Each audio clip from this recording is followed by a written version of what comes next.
আসসালামু আলাইকুম dear students, আজকে আমরা অ্যানালিটিক জিওমেট্রির আরও একটা প্রবলেম সমাধান করব। আমাদেরকে তিনটা বিন্দু দেওয়া আছে, একটা হচ্ছে এটা, একটা এটা, একটা এটা। বলছে এই তিনটা বিন্দুগামী সমতলের সমীকরণ নির্ণয় করতে হবে।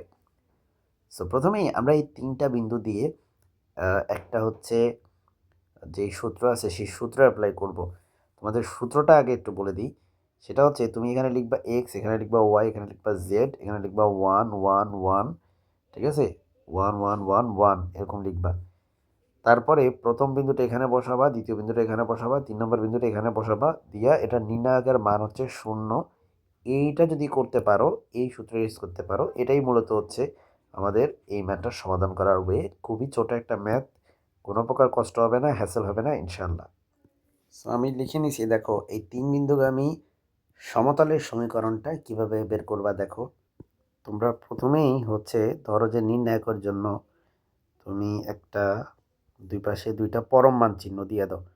যেহেতু আমাদের নির্ণায়ক দিয়ে সমাধানটা করতে হবে, পরম মান চিহ্ন আগে থেকে দিয়ে রাখাই ভালো। ইকুয়াল টু হচ্ছে 0, বুঝতে পারছো? তো ইকুয়াল টু হচ্ছে 0। তো তুমি প্রথমে এখানে দিবা মাই ডিয়ার স্টুডেন্টস এক্স, এখানে দিবা ওয়াই, এখানে দিবা হচ্ছে জেড। তারপরে প্রথম বিন্দুটা দেখো, এই যে 2 1, এখানে দিবা 3। পরেরটা দিবা -1 -2 4। এরপরে দিবা হচ্ছে, আচ্ছা এই 4টা একটু সুন্দর করে লিখি। এরপরে দিবা হচ্ছে 3 নাম্বার বিন্দু, সেটা হচ্ছে এই যে 4 2 1, হ্যাঁ। আর এখানে 4 নাম্বার কলামে সবগুলা 1 দিবা, বুঝতে পারছো? 4 নাম্বার কলামে সবগুলা দিবা 1। এটা যদি সমাধান করতে পারো তুমি, তাহলে কিন্তু আসলে তোমার ম্যাথ কিন্তু হয়ে যাবে। আমার এই 1টা একটু আবার দেখা উচিত, 1টা খুব একটা সুন্দর হয়নি। সো ডিয়ার স্টুডেন্টস, এবার দেখো আমি যেটা বলছিলাম সেইভাবে যদি তোমরা করতে পারো তাহলে কিন্তু সমাধানটা হয়ে যাবে। তো এটা যদি সহজে তুমি সমাধান করতে চাও, সেটা একটা টেকনিক হচ্ছে এগুলারে সব জিরো বানাও, বুঝছো? তাহলে তুমি খুব নির্ণায়ক তো তুমি করছো, ডেফিনেটলি ইন্টারে করে আসছো। সো তখন কিন্তু সহজ হয়ে যাবে ম্যাথটা। সো সেক্ষেত্রে কী করা যায়, এটা থেকে এটাকে বাদ দাও, এটা থেকে এটাকে, এটা থেকে এটাকে বাদ দাও, এটা থেকে এটাকে বাদ দাও। অথবা এই কাজও করতে পারো তুমি। তুমি হচ্ছে এটা থেকে এই রো থেকে এই রো বাদ দিলা, এই রো থেকে এই রো বাদ দিলা, এরকম করেও করতে পারো। এটা অনেকভাবেই করা সম্ভব। আমার উদ্দেশ্য আসলে হচ্ছে আমি এগুলো যদি জিরো পাই তাহলে কিন্তু আমার কষ্টটা কিন্তু অনেক কমে যাচ্ছে। তো যেহেতু ভাই আমি চাচ্ছি এটা থেকে এটাকে জিরো, এগুলো জিরো বানাইতে, তাহলে মনে হয় রো থেকে রো বাদ দেয় ভালো হবে, তাই না? প্রথম রো থেকে দ্বিতীয়টা বাদ দেওয়া ভালো হবে। তো চলো আমরা লিখি।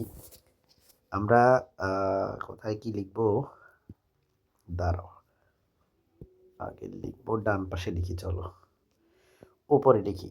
রো ওয়ানকে কী পরিবর্তন করলাম, রো ওয়ান থেকে আমরা রো টুকে বাদ দিলাম, তাই না? রো ওয়ান থেকে আমরা রো টুকে বাদ দিলাম। আবার রো টুতে কী পরিবর্তন করলাম, রো টু থেকে আমরা রো থ্রিকে বাদ দিলাম। আবার রো থ্রিতে কী পরিবর্তন করলাম, রো থ্রি থেকে রো ফোরকে বাদ দিলাম। আর ভাই রো ফোরে আমরা কি পরিবর্তন করব? রো ফোরে কোনো পরিবর্তন করব না। সো রো ফোর প্রাইম আর রো ফোর একই জিনিস, বুঝতে পারছো? এখন এই যে আমরা পরিবর্তন করব, সেই পরিবর্তন তো তুমি পরে করবা, আগে তো দুইটা মডুলাস দাও, ঠিক আছে? আগে দুইটা মডুলাস দিয়ে তারপরে কথা বলো, শুরু করো। তো দেখো রো ওয়ান থেকে যদি রো টুকে তুমি বাদ দাও, তার মানে তুমি x-2 লিখতেছো আর কি এই জায়গায়, বুঝতে পারছো? এই জায়গায় হচ্ছে y-1 লিখতেছো, আর এই জায়গায় হচ্ছে z-3 হবে। আর ভাই 1 থেকে 1 বাদ দিলে এটা হবে 0। সিমিলারলি 2 থেকে 1 বাদ দিলে কিন্তু 3 হয়ে যাবে, মানে প্লাস হয়ে যাবে। আবার 1 থেকে -2 বাদ দিলে কিন্তু 3 হয়ে যাবে। 3 থেকে 4 বাদ দিলে -1 হয়ে যাবে। 1 থেকে 1 বাদ দিলে 0 হয়ে যাবে। মানে তুমি খালি বিয়োগ করতে পারলেই হয়েছে, এটা কিন্তু হয়ে যাবে। আশা করি বুঝতেছো। আমি এখানে বিয়োগ করতেছি। আবার দেখো রো 3 থেকে রো 4কে বাদ দিবা, তার মানে এটা থেকে এটাকে বাদ দিবা। তাহলে -1 থেকে 4কে বাদ দিলে হবে হচ্ছে -5। সিমিলারলি -2 থেকে 2 বাদ দিলে কিন্তু -4 হবে, বুঝতে পারছো? 1 থেকে 4 থেকে 1কে বাদ দিলে এটা 3 হবে, আবার 1 থেকে 1কে বাদ দিলে কিন্তু 0 হবে। আর 4 নাম্বার রোতে ভাই কোনো প্রকার পরিবর্তন আমরা করিনি, এই যে দেখো কোনো পরিবর্তন করিনি। সো 4 2 1 1 ঠিক যেভাবে আছে সেভাবেই আমরা লিখছি, ওকে? তো এবার তো একটা পরিস্থিতি সুন্দর তৈরি হইলো। এখন মাই ডিয়ার স্টুডেন্টস দেখো, এগুলো যেহেতু সব শূন্য, আমি যদি এই কলাম বরাবর বিস্তৃতি করি তাহলে কিন্তু এই শূন্যগুলো কিন্তু ক্যালকুলেট করা লাগে না, আমরা জানি। সো আমি হচ্ছে 4 নাম্বার কলাম, এটা 1 2 3, এটা 4 নাম্বার কলাম বরাবর আমি হচ্ছে বিস্তৃতি করব। তো চতুর্থ কলাম বরাবর যদি তুমি বিস্তৃতি করো তাহলে এই চতুর্থ কলামের এগুলা যেহেতু সব শূন্য, এগুলো সব বাদ, তোমার থাকে শুধুমাত্র এই ওয়ান থাকে। গুড। এই ওয়ানের জন্য এই ওয়ান যে সারিতে আছে সেই সারিও বাদ, ওয়ান যে কলাম আছে সে কলামও বাদ, তার মানে থাকে হচ্ছে এই কয়টা জিনিস। তাহলে ওয়ানের সাথে এই কয়টা জিনিসকে আমি গুণ করব, কিন্তু ভাই ওয়ানের সাথে গুণ করলে, কোনো কিছুকে গুণ করলে ওই জিনিসটাই থাকে। সুতরাং আমাদের এখানে প্যারা নেওয়ার কিছু নেই, কারণ আমরা এখানে পাবো হচ্ছে এই জিনিসটাই। ঠিক আছে, সো এই জিনিসটা আমি হচ্ছে পুরোটা একটু তুলে ফেলি। চলো, যেহেতু আমি চতুর্থ কলাম বরাবর বিস্তৃতি করবোই, তার মানে শুধুমাত্র আমার এই কয়টা জিনিস আর বাকি থাকবে। তাহলে মাই ডিয়ার স্টুডেন্টস, আমি এই জিনিসটাগুলোকে একটু কপি করে ফেলি। ঠিক আছে, কপি পেস্ট করে ফেলি, কারণ এগুলো শুধু শুধু আবার লেখার কোনো মানে নেই কষ্ট করে। তো আমরা একটু কপি পেস্ট মেকানিজমে চলে যাবো। ওকে, তোমরাও যদি পারো কপি পেস্ট করে ফেলো। ঠিক আছে, আমি জানি তোমাদের পক্ষে কপি পেস্ট করা সম্ভব না, কিন্তু তোমরা তোমাদের খাতায় চেষ্টা করে দেখতে পারো, ওয়াই নট। ওকে, সো এখানে আমরা দুই পাশে মডুলাস দিয়া এপাশে ইকুয়াল টু জিরো বলে দিব, ব্যাস, ইকুয়াল টু জিরো। এই হচ্ছে আমার কপি পেস্ট করা শেষ। এখন ডিয়ার স্টুডেন্টস, আমরা এখানে এখন যে কাজগুলো বাকি সেগুলো কিন্তু খুব সিম্পল কাজ। এমনিতেই এটা খুব সিম্পল, কারণ নির্ণায়কের কাজ তো তোমরা পারোই। তো এখন আবার আমরা প্রথম সারি বরাবর বিস্তৃতি করব। ঠিক আছে, তো এটা একটু প্যারাদায়ক, কারণ এখানে 4x4 একটা ছিল প্রথমে, সো একটু সময় তো লাগবেই ভাই, এইটুকু তো কষ্ট করতেই হবে নাম্বার যদি পাইতে চাও। ঠিক আছে, এখন ডিয়ার স্টুডেন্টস তোমরা দেখো, আমি যদি প্রথম, আচ্ছা এই কথাটা লিখে নাও, হ্যাঁ, প্রথম সারি বরাবর বিস্তৃতি করে পাই, প্রথম সারি বরাবর বিস্তৃতি করে পাই, বা ইংলিশে আমরা বলি expansion, expanding along first row, ইংলিশে আমরা এভাবে বলে থাকি। সো প্রথম সারি বরাবর যদি তুমি বিস্তৃতি করো, তার আগে দুইটা ভাই একটু কষ্ট কইরা দুইটা পরম মান চিহ্ন দিয়া নাও। ঠিক আছে, আচ্ছা সেটা পরে, এখানে একটা কাহিনী আছে। সেটা হচ্ছে, দেখো প্রথম সারি হচ্ছে তোমার এখানে প্রথম বলতে এটা, তাহলে এই কলাম বাদ এই সারি বাদ, তাহলে আমার কিন্তু এই চারটা থাকে। ঠিক আছে, সো চলো আমরা এটা লিখে ফেলি। এখানে হচ্ছে x-2 তুমি লিখবা, লেখার পরে ভাই এটার সাথে এটা গুণ করলে হবে হচ্ছে 9, আর এটার সাথে এটা গুণ করলে হচ্ছে +4, তাই না? 9+4, তাহলে দেখো এখানে লেখো 9+4, কিন্তু ফর্মুলা একটা মাইনাস আছে, সেটা হবে 9-4। এবার মাইনাস দিবা, কেন মাইনাস দিবা? কারণ এই পজিশনে ভাই যে বসে আছে y-1, ও তো জানেই না যে এটা নেগেটিভ পজিশন।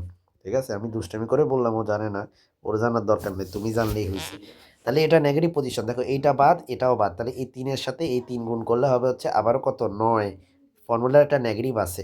আবার এই -1-এর সাথে 5 গুণ, -5 গুণ করলে হবে হচ্ছে 5। ঠিক আছে, এই বান্দা এরপরে ওকে নিয়ে কাজ করবো, ওর পজিশনটা পজিটিভ পজিশন, ওরটাও পজিটিভ পজিশন, কিন্তু এই বান্দারটা হচ্ছে নেগেটিভ পজিশন। ঠিক আছে, তো এখন আমরা যদি z-3 ধরি, z-3 যে কলামে আছে সেই কলাম বাদ, সেই সারিও বাদ, তাহলে ভাই এটার লাগে এটা গুণ হবে, এটার লাগে এটা গুণ হবে। ঠিক আছে, তো দেখো এখানে এর সাথে ওর গুণ হওয়া মানে হচ্ছে -12 হওয়া, -12, ওকে, একটা ফর্মুলা নেগেটিভ আছে, ওর সাথে ওর গুণ হওয়া মানে হচ্ছে -15 হওয়া।